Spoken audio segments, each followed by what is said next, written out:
Hello everyone. Thank you for coming for my presentation. It's about architecture, governance in the age of cloud and AI.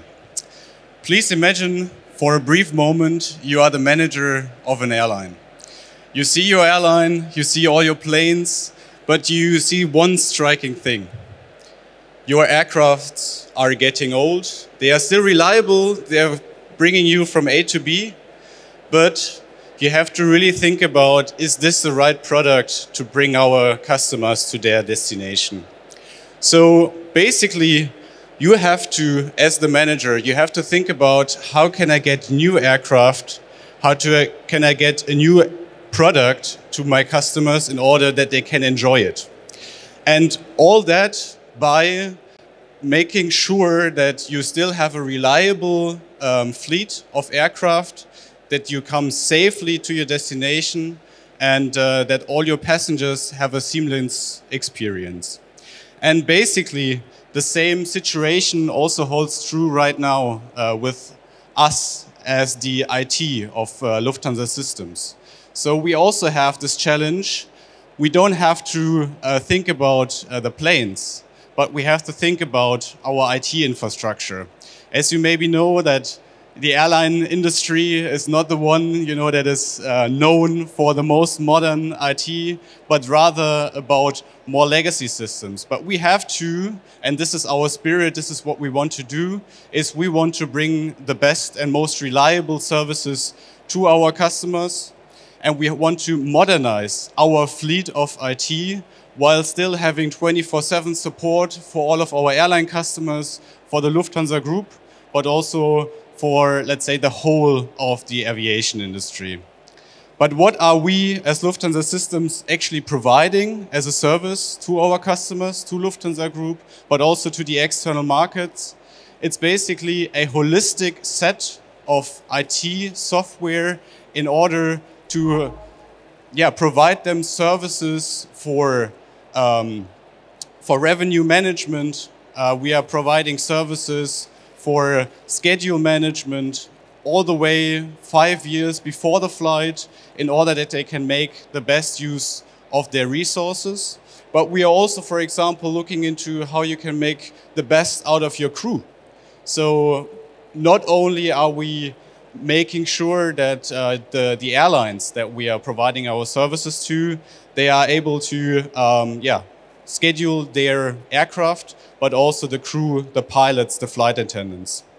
And also one important thing, and that is, I think, really what makes us special at Lufthansa Systems, we also provide all of the aviational data in order to power our Lido product, which is basically the three-dimensional navigation through the airspaces, and they are providing the briefing packages for the pilots in the cockpit in order to navigate safely. So, who of you, hands up, is actually playing Microsoft Flight Simulator? Is anyone playing? There are some hands, yes, there are some hands in the front. Great, also in the back. Anyone there playing Microsoft Flight Simulator? Because actually, Lufthansa Systems announced that they will make the professional avionic and aviation data available also to the next Microsoft Flight Simulator 2024. So you, as the gamer, can basically experience the best simulation with the same data that also our pilots get in their aircraft.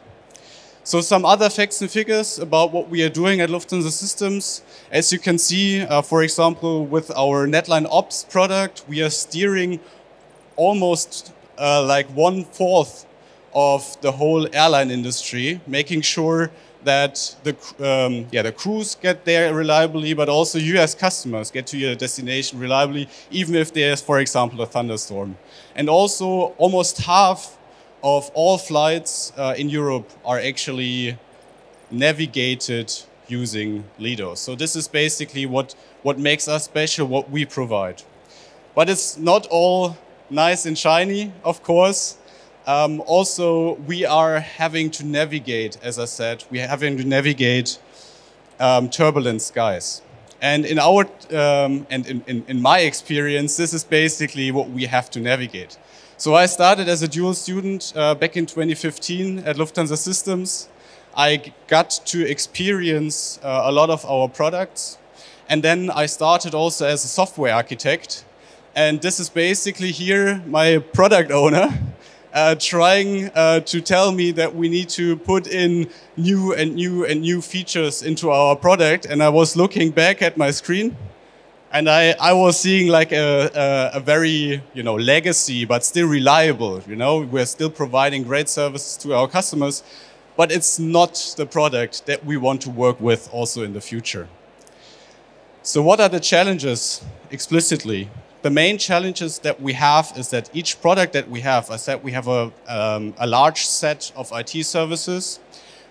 They are all delivered differently to the customer. So there is no unified way how to bring our software to the customer. So it's a very siloed approach. And therefore, we also have a lot of different practices that we are employing.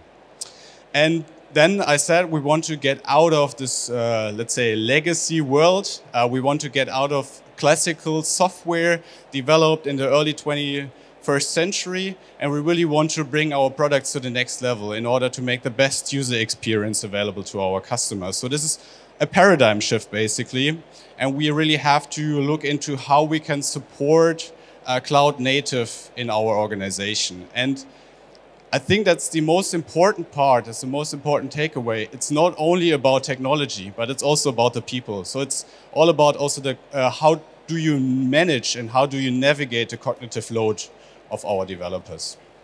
So to wrap it up, it's about it's not about replacing old systems, but it's rather about navigating turbulent environment where silos, technical debt, and various practices basically threaten us getting off course. And we, as the enterprise architects, I'm the head of the architecture board, we are trying to navigate those technology turbulences and making sure that our organization goes the right way. So, of course, in order to know do you go to the right way, you actually have to make a plan, just like we're doing with Lido, right? So also our pilots, they have to go through a plan. So we, as the enterprise architects, we thought about what is our plan and how can we make sure that we make the best out of our software. And basically, the answer for this is architectural governance. And this is why I'm really passionate about talking about it. And for me, architectural governance is a set of tools, a set of frameworks in order to reach your goal. And it comes first of all with the goal. So first of all, the business has to set the right goal. Where do you want to go? And this is all about corporate governance. And how do you make sure as an organization that you are actually reaching your goal, that you come closer to your destination. Then it's about navigating technology, because there are a lot of technologies that you could use. Of course, you don't want to use all of them, but you want to have a narrow set, an opinionated way how you solve your problems. And then last but not least, architectural governance helps you to be able to write your software, to architect your software the best way and make sure that you're reaching your goals. So let's start with corporate governance, and it's about setting smart goals. And I hope you saw this before, what smart goals are. It's basically, first of all, they have to be specific. So there has to be, let's say, the why and the what you want to achieve has to be set. Then you have to make it measurable. So there's nothing that you need to, you can define without actually being able to measure whether you're reaching your goal. It has to be achievable. So it doesn't make sense to have any goal that you cannot reach at all. And it has to be reasonable and in a timely manner. So we thought about, well, how can you actually then define a goal? Like, it's actually a little bit abstract how smart goals should be implemented in an organization. And what we came across is this concept of OKRs, objectives and key results. And basically, objectives capture the vision, like where do you really want to go? It's basically giving you the direction, like, do I want to reach Rome? Do I want to reach the top of the hill? Do I want to reach the top of the mountain? And key results actually is the heuristic, telling you whether you get closer to your destination. So in the aviation world, for example, it would be the GPS, right? So you can measure whether you go closer to your destination, or if you want to reach the top of the mountain, probably you have an altimeter which helps you in order to understand whether you are getting closer to the top of the mountain. And last but not least, you have to actually have tangible initiatives. So you really have to make sure to define the right steps in order to get there. But still that is a little bit hard because our organization is quite large. So just saying, well, we want to reach that goal with that measures, with that KPI is a bit hard when you have like all of those processes and more than 1,000 developers, many delivery teams. You have to really think about a more scaled way on how to solve your problems. And that is basically the scaled agile framework. This is what we are starting to implement in our organization.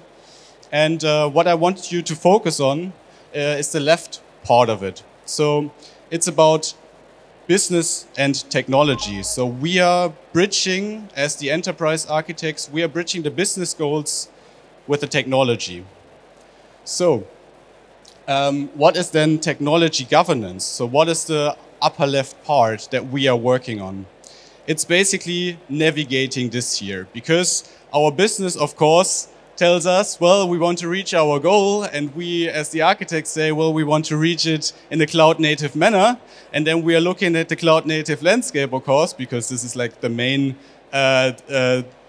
reference point where you get your technology, and then you scramble your head, right? So, like, which technology should I use? Do I have to really learn everything? So even for me, it was very intimidating to navigate this. So again, we had to think about a smart way how to approach all of this technology, how to make sure that not every architect, brings in the complexity, because at the end of the day, if you just bring in new technology, it will not get less complex. You will not be able to reach your goals, but rather it will be even harder and harder and harder over time. So what we came up is, we came up with a technology radar. We actually implemented this already a couple of years ago together with our architecture community of practice. It's basically a community of the architects of Lufthansa Systems. And what we did is we looked at each and every technology that we are using within our organization, and we are trying to put it on this radar here, which has basically 4 quadrants. So language and frameworks, this is basically like, should I use Java or C++? You have methods and patterns, and for example also the tools, meaning for example what kind of testing tool should I use, right? And we were trying to assess like which of those technologies we really want to get to our little ship. The organization is the one which is basically in the middle. So the closer the technology is, the more we want to get it into our organization. So the first ring in the middle is basically the adopt part, meaning this is technology that we as the architecture community, that we think is the right technology in order to reach our goals. And then we have another circle, which is the one called trial. I hope you can see it. It's basically software that we are trying to try out with, for example, new products. And then we also have, for example, assess. This is something that is in the back of our heads. So it's not yet to be used in the organization, but we want to have it on the radar in order to, for example, use it in the future.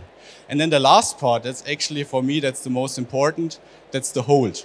So this is really technology that we should not use in our organization anymore. So everyone should look at this technology and make sure to, let's say, demigrate it out of our products because it's not future-proof anymore. But like, who actually decides that? And like, what is on the radar? It's, in our case, our architecture decision board that I am the head of. So basically, the whole community can think about tools or technology that should be part of our organization, but we are looking into deciding actually whether it should be part of our organization or not. And this is a this is a set of people who are representing basically our whole organization. So the different product lines, as you said, as I said, and also operations. So basically it represents the whole organization, but with a very small subset of people in order to make the best decisions.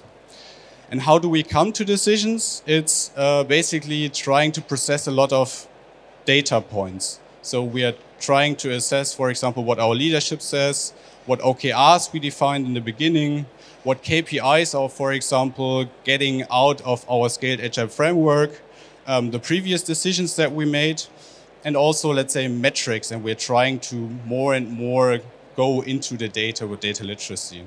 And then those information basically come into the architecture board and new decisions arise out of it.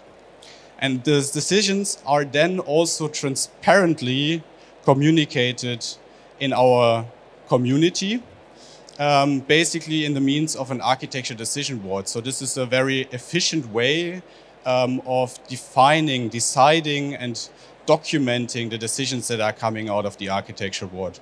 And actually this helps then also the developers. So this would, for example, then be the organization, the architects of the organization, the product architects really working heavily with the code. It helps them to navigate, again, the skies and actually make it as an input to the next iteration, right? So we're working in an agile framework, meaning we have iterations, we have product increments, and the way how we make sure that our products comply is by looking again and again and again whether those decisions are actually met in our products. And if they are not, for example, we have to sit then together with the product architects in order to enable the product. So not only adding features to the sprint, but also enabling the products with enablement tickets in order to put in these architecture decisions also live into our products. So what are the key principles? It's basically structured decision making. So really try to use, and this is something I think resonates with a lot of architects, is thinking in frameworks. So like you want to reach something, so what is the tool in order to reach your goal? And for us it was, for example, SAFe, the technology radar, and the ADRs. And then also you have to look into the data, so make data-driven approaches, not just gut feeling, right? So there's also always a trap. It's like, I don't like this technology, maybe I don't want to use it. Maybe look into the data points that you have in the organization and maybe even trial things out. And that is why the technology radar is so powerful. And the last stage is all about collaboration. If we are not working as one organization together with all of the architects, with the whole community, it will not be possible. So how do we actually implement that now in practice? And one thing that was very important that we started basically a couple of years ago is to build up a so-called technology center of excellence. That is basically a set of people with a goal in mind in order to enable the whole organization. So they're not working on products, but they are working, let's say, on the fundamentals. They are enabling our teams in order to reach their goals. They are enabling them to get out of the data center and go into the cloud. So they are basically topic experts for the Azure cloud, for identity and access management, for cloud governance. And this is basically a team already of like, I think 80 people that actually really allow our organization to grow scalably, but also securely. And this is basically what they created. So they created a secure multi-cloud platform with Microsoft Azure and also Google Cloud, where you as a product architect can put your software on top of it. So it's also, as you can see on the left side, it's also a marketplace. And this is where I think this bridge is with governance and AI and cloud is we are creating the framework to be able to put our software to our customers in a secure manner by also enabling our organization to pick and choose the technology out of the marketplace. So, for example, as you can see here, the OpenAI services from Azure, but also GitHub as your developer platform, and for example, also Kubernetes in order to bring your workloads to the customer. And on top of this, which is very important, there's also 24/7 support. So it's like you're not left in the rain, right? But if there is anything, we are also helping the products in order to achieve their goals. Yeah, and last but not least, let's talk a little bit about the trends. So what we are trying to do is we are trying more and more to shift left our security with DevSecOps approaches, because as you could imagine, we are quite a regulated space. So we're really having to think about hard how to secure our software. So this is something that we're really working on right now. We are actually creating right now an architecture chatbot. It's basically putting together all of the decisions, all of the documentation that was already there in our knowledge base, and making sure we can support our architects with that. And last but not least, we are also looking into finding data points in order to also make our cloud environment more sustainable. So how can we actually make sure that the way we are using our cloud is actually going more into a carbon neutral future. So yeah, actually we are also at the booth over there. So if you like the presentation and you want to talk a little bit more about that topic, basically I will be standing the whole day here in the corner. And if you in general want to join also this modernization wave in Lufthansa Systems, then I'm looking forward to your application. So thank you very much.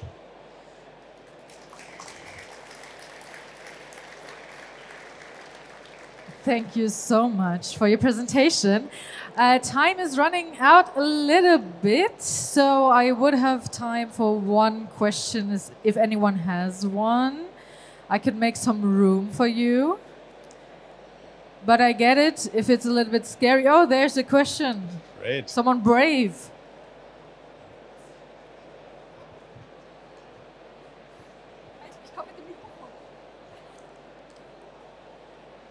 You were talking about an architecture chatbot that you're running on Azure.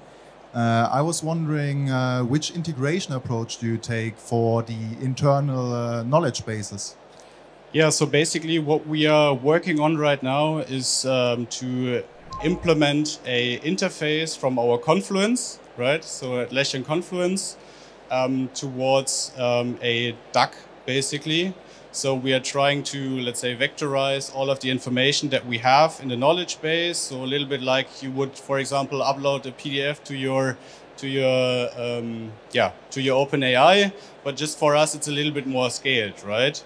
And then with all of those data points gathered and also actually up to date all the time. So if there's, for example, a new document added in our Confluence, we are detecting that and trying to update our environment there. And then this is basically the input to the chatbot that is then available for the architects. So that is how we are approaching it. And it's also all done in our global aviation cloud that I showed you. So it's basically already providing even the products ways in order to use the OpenAI services.